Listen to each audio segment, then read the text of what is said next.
홍하 핵심만 콕콕 집어 설명하는 그레이트홍의 생명과학원 디딤 강의 영상입니다. 이번 시간에는 인체 방어작용 중 1차 방어작용에 대해서 공부해 보도록 할 거예요. 먼저 인체 방어작용에 대한 전체적인 그림을 보는 것이 매우 중요합니다.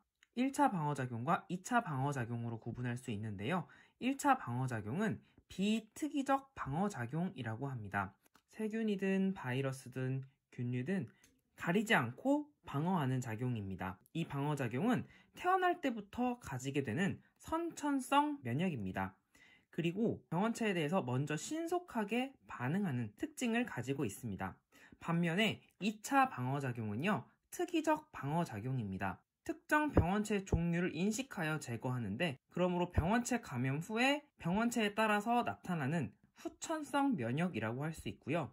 반응이 일어나는데 1차 방어작용보다는 시간이 좀 더 걸립니다. 반응이 일어난 후에는 병원체에 대한 기억 능력을 가지게 돼서요. 처음 침입한 세균에 대해서 방어를 성공한 후 그 세균이 똑같이 침입했을 때 더 효과적으로 방어할 수 있는 능력을 갖게 되는 것이 2차 방어작용의 특징입니다.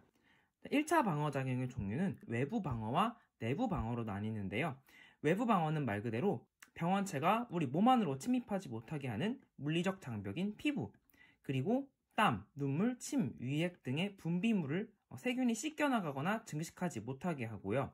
세 번째로 점막은 외부와 맞닿은 곳의 세포층이 건조하지 않고 이렇게 점액으로 덮여 있는데, 점액 속에는 라이소자임이라고 하는 효소가 들어 있습니다.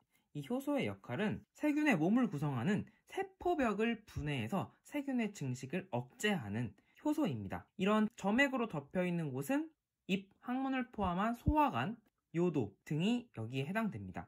이 외부 방어에도 불구하고 상처 등의 이유로 병원체가 몸 안으로 침입하게 되면 염증 반응과 식균 작용을 통해서 내부 방어가 일어납니다. 이 내부 방어는 백혈구가 작용하는데 조금 이따 자세히 알아보도록 하고요. 2차 방어작용은 백혈구 중에서 림프구라고 하는 백혈구가 작용하는데요. 그중 비림프구는 항체를 생성해서 병원체에 대항합니다. 이 항체는 병원체에 결합할 수 있는 면역 단백질을 말하는데, 이 면역 단백질이 바로 혈액 속에 존재하기 때문에 체액성 면역이라고 합니다. 두 번째로 세포 독성 T림프구는요, 감염된 세포를 직접 죽이는 역할을 합니다. 인체 방어작용에 대한 전체적인 내용을 먼저 잘 구분해야 1차 방어작용과 2차 방어작용을 자세히 배워도 헷갈리지 않습니다. 잘 기억해 두시고, 그러면 1차 방어작용 중 이 내부 방어 자세히 알아보도록 하겠습니다. 내부 방어의 핵심은 염증 반응과 식균 작용인데요. 그림을 보시면 가시에 찔려서 피부 장벽이 뚫렸어요. 이 상처를 통해서 병원체가 지금 침입을 했습니다.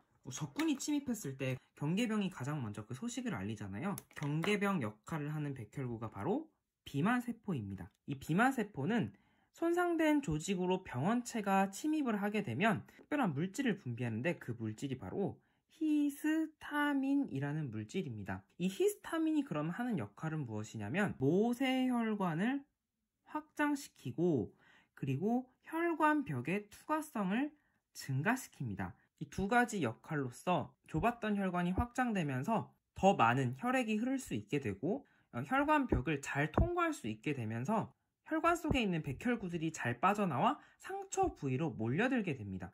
백혈구뿐만 아니라 여러 가지 물질이 같이 빠져나오기 때문에 여기 이 상처 부위는 이렇게 부어오르게 되고요. 이 손상된 조직에서 열도 발생합니다.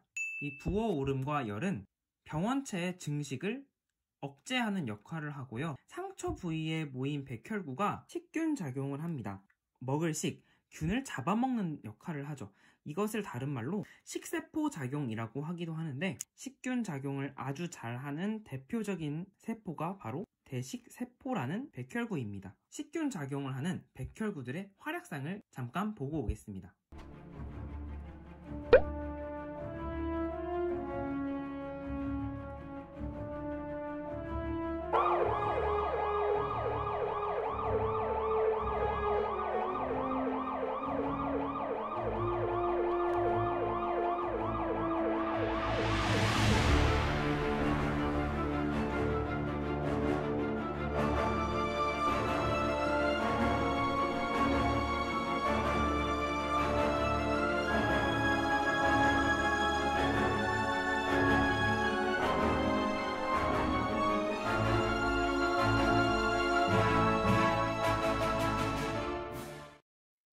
하면 병원체 침입으로 염증 반응이 일어나는 동시에 백혈구의 식균 작용으로 병원체를 제거하는 것이죠.